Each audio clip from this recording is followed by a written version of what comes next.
10th Science, Unit 3, Thermal Physics. Thermal means heat.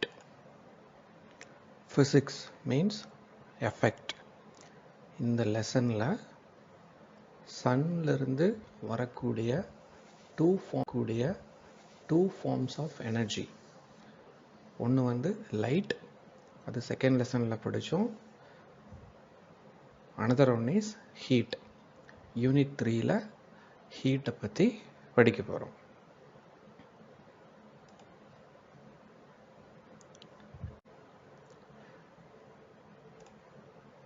Temperature is defined as the degree of hotness of a body.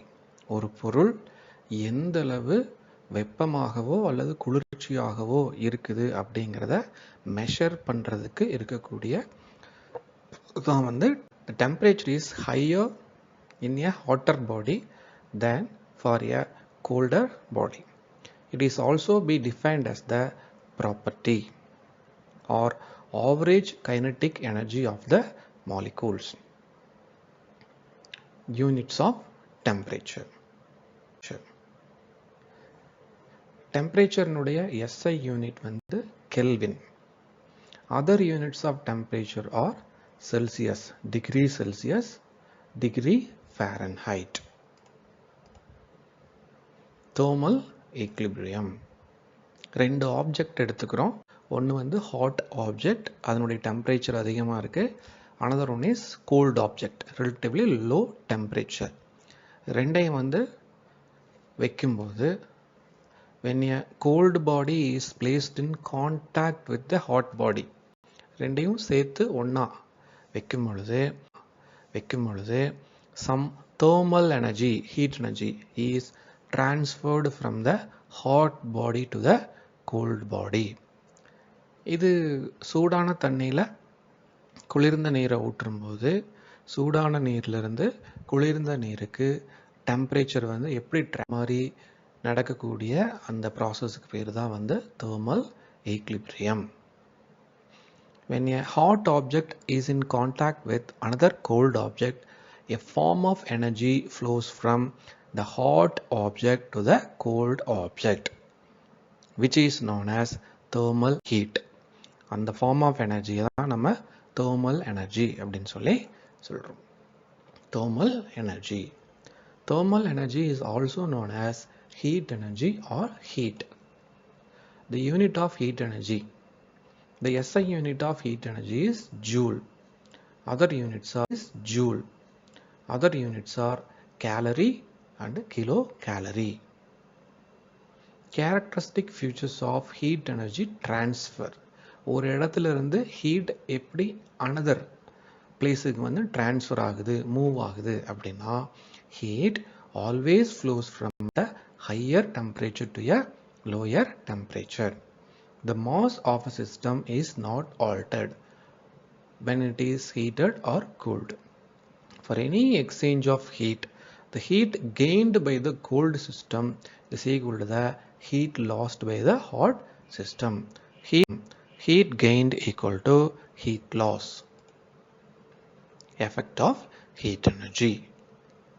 When a certain amount of heat energy is given to a substance, it will undergo one or more of the following changes. ஒரு பொருளை சூடுபடுத்தும் பொழுது அதில் 3 விதமான மாற்றங்கள். 1. Temperature of the substance rises. அதனுடைய ஆரம்ப நிலை டெம்பரேச்சர்லேருந்து சூடுபடுத்தும் பொழுது ஹையர் டெம்பரேச்சருக்கு ரீச் ஆகுது. The substance may change its state from solid to liquid or from liquid to gas. இது நம்ம லோயர் கிளாஸ்லேயே படிச்சிருக்கோம். ஒரு சாலிடை வந்து ஹீட் லிக்விடாக கன்வெர்ட் ஆகும்.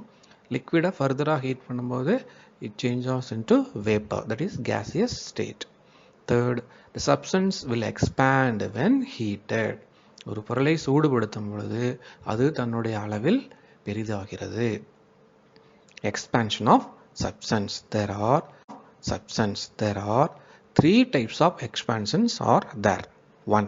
Linear expansion, superficial expansion and cubical expansion.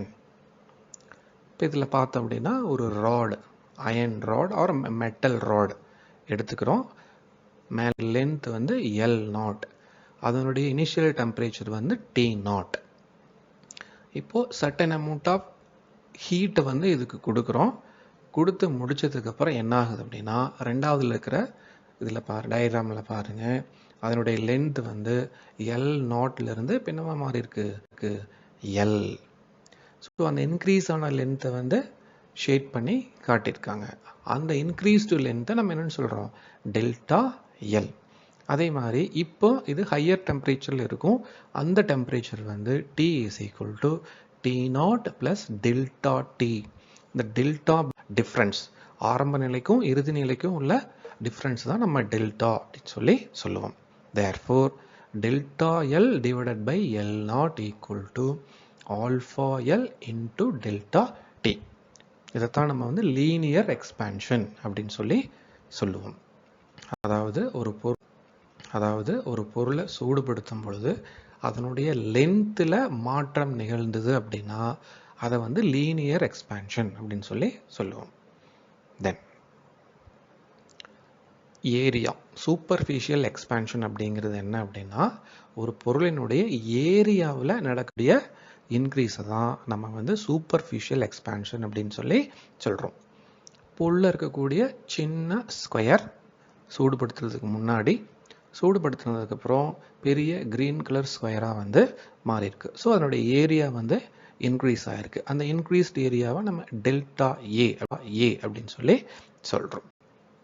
ஆரம்பத்தில் இருக்கிறத வந்து A0 அப்படின்னு சொல்லி சொல்கிறோம். Therefore, formula delta A divided by A0 equal to alpha A into delta T. Superficial expansion. Third, cubical expansion. இப்போ ஒரு கியூப் அதனுடைய வேல்யூம் வந்து V0, சூடுபடுத்துகிறோம், அதனுடைய அளவில் வந்து பெருசானதுக்கப்புறம் அதனுடைய வேல்யூம் வந்து டெல்டா V அப்படின்னு சொல்லி சொல்கிறோம். Therefore, delta V divided by V0 equal to alpha V into delta T. So, these three are the expansion of subsurface: linear, superficial and cubical expansion. Short answers. 1. Define 1 calorie. The amount of heat energy required to raise the temperature of 1 gram of water through 1 degree Celsius. ஒரு gram water எடுத்துக்கிறோம், அதனுடைய டெம்பரேச்சரை வந்து 1 degree செல்சியஸை வந்து rice பண்ணணும். So அதுக்கு எவ்வளோ ஹீட் எனர்ஜியை வந்து அது எடுத்துக்குது, அந்த அமௌண்ட் ஆஃப் ஹீட் எனர்ஜியை தான் நம்ம வந்து 1 கேலரி அப்படின்னு சொல்லி சொல்கிறோம். 2. Between linear, aerial and superficial expansion. 1. Linear expansion. When a body is heated or cooled, the length of the body changes due to change in its temperature. Superficial expansion. If there is an increase in the area of solid object due to heating, then the expansion is called superficial or aerial expansion. The ratio அப்படினாவே ஒன்றை வந்து இன்னொன்னால வகுக்கிறது. The ratio of increase in the length of the body per degree rise in temperature to its unit length of linear expansion. Delta L divided by L0 equal to alpha L into delta T. The ratio of increase in the area of the body per degree rise in temperature to its unit area is called a coefficient of superficial expansion divided by A0 equal to alpha A into delta T. What is coefficient of cubical expansion? The ratio of increase in volume of the body per degree rise in temperature to its unit volume is called as coefficient of cubical expansion. This is also measured in per Kelvin. Delta V divided by V0 equal to alpha V into delta T. State Boyle's law. When the temperature of a gas is kept constant, the volume of a fixed mass of gas is inversely proportional to its pressure. P in proportional to 1 by V. Slip test 9. 4 questions. 1. Define 1 calorie. 2. Distinguish between linear aerial expansion. 3. What is coefficient of cubical expansion? 4. State Boyle's 10th